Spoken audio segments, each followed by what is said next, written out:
What do your poops say about you? Now, I know this might seem like a joke, but you actually can learn a lot about your health from your daily do's.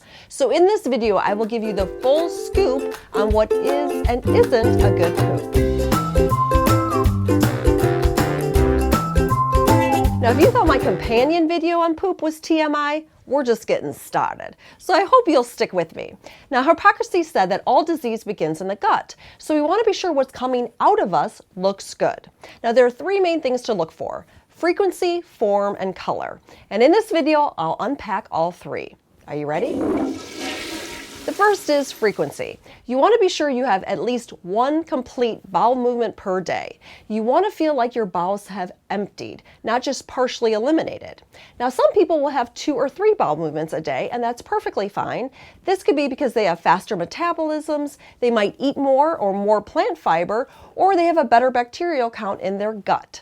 Once you go beyond 3 bowel movements a day, then you're kind of entering into the world of diarrhea, and I'm going to address that soon.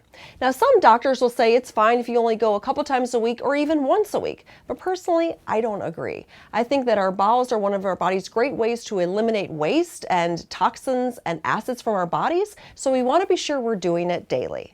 The second is form. Now, this is really important and often not discussed much. We think as long as we go once a day or whatever, we're fine.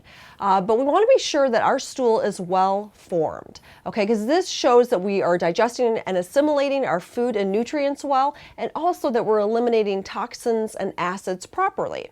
Now, there's a handy reference called the Bristol chart. Let's walk through it.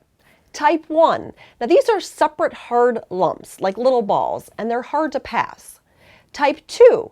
Sausage-shaped but lumpy, like those balls are kind of all stuck together. Type 3. Like a sausage but with cracks on its surface.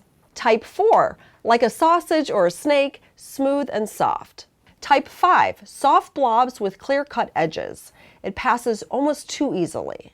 Type 6. Fluffy pieces with ragged edges, really a mushy stool.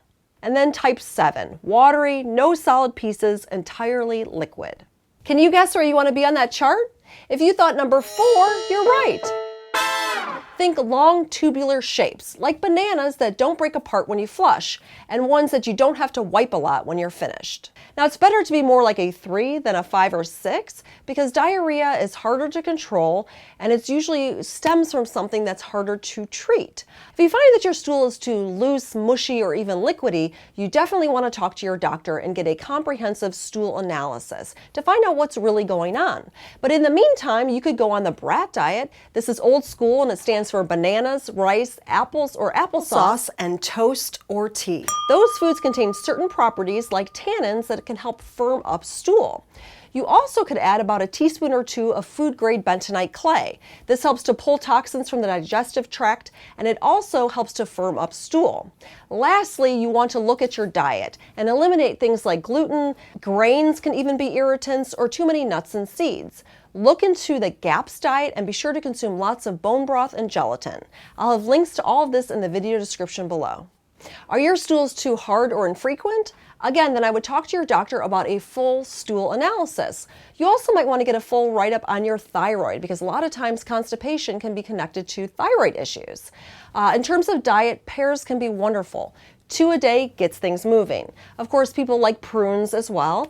You can also soak chia seeds or just eat other nuts and seeds to get things moving. In terms of supplementation, many of us benefit from a daily dose of magnesium because it's deficient in most of our diets. I like Natural Calm or Ancient Minerals as 2 natural sources. Another great addition is a soil-based probiotic. I like Prescript Assist. Okay, we've talked about frequency and form, now color. Yes, believe it or not, color matters. We want our stools to be a medium to dark brown. Think a Hershey's chocolate bar. If our stool is black, that could indicate bleeding in our upper GI tract. If our stool is yellow or green in color, or even tan, this is an issue with fat malabsorption and digestion. It also could indicate some strain on our liver, pancreas, and gallbladder. So some things that you can do is adding in beet kvass, Swedish bitters, HCl and pepsin, or other digestive enzymes. Now, if you do eat beets or leafy greens or food dyes, which hopefully you're not eating those, they will color your stool, and that's perfectly normal. Now that you know what a good poop looks like, let's talk about how to have a great poop. You'll find that information in my companion video, link in the video description below. Thanks so much for watching this video. If you enjoyed it, give it a thumbs up because this helps us spread the word to other natural mamas out there. Be sure to subscribe to my channel so you don't miss any of these videos, and we'll catch you next time.